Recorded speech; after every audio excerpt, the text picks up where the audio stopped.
వైసీపీకి గ్రామీణ ప్రాంతాల్లో రాజకీయంగా పట్టు ఉందని అందరూ ఒప్పుకునే మాట. అయితే ఈ దఫా కొన్ని పట్టణ సీట్లపై కూడా వైసీపీ ఆశలు పెట్టుకోవడం గమనార్హం. గత ఎన్నికల్లో వైసీపీ గాలి వీచిన సందర్భంలో పట్టణ ప్రాంతాల్లో చెప్పుకోదగిన సీట్లను వైసీపీ సాధించలేకపోయింది. ఉత్తరాంధ్రలోని విశాఖలో 4 ఎమ్మెల్యే సీట్లను టీడీపీ సొంతం చేసుకుంది. అయితే ఈ దఫా విశాఖ నగరంలో 2 సీట్లకు తగ్గకుండా సొంతం చేసుకుంటామని వైసీపీ ధీమా వ్యక్తం చేస్తోంది.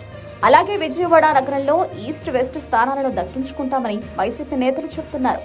గుంటూరులో కూడా 2 సీట్లపై వైసీపీ ఆశలు పెంచుకుంది. అలాగే రాజమండ్రిలో కూడా బాగా వేసే అవకాశాలున్నాయని వైసీపీ నేతలంటున్నారు. గత ఎన్నికల్లో రాజమండ్రి రూరల్, అర్బన్ నియోజకవర్గాల్లో టీడీపీ అభ్యర్థులే గెలుపొందారు. గత ఎన్నికల్లో గుంటూరు ఈస్టులో వైసీపీ, వెస్టులో టీడీపీ గెలుపొందాయి. కానీ ఈ ఎన్నికల్లో వెస్టులో వైసీపీ అభ్యర్థి విడుదల రజని గట్టి పోటీ ఇచ్చారనే ప్రచారం జరుగుతోంది. ఆమెకు గెలుపు అవకాశాలు ఉన్నాయని అంటున్నారు. ఈ ఎన్నికల్లో పట్టణ ప్రాంతాల్లో కూడా వైసీపీ సత్తా చాటుతుందని ఆ పార్టీ నాయకులు ధీమాగా చెబుతున్నారు.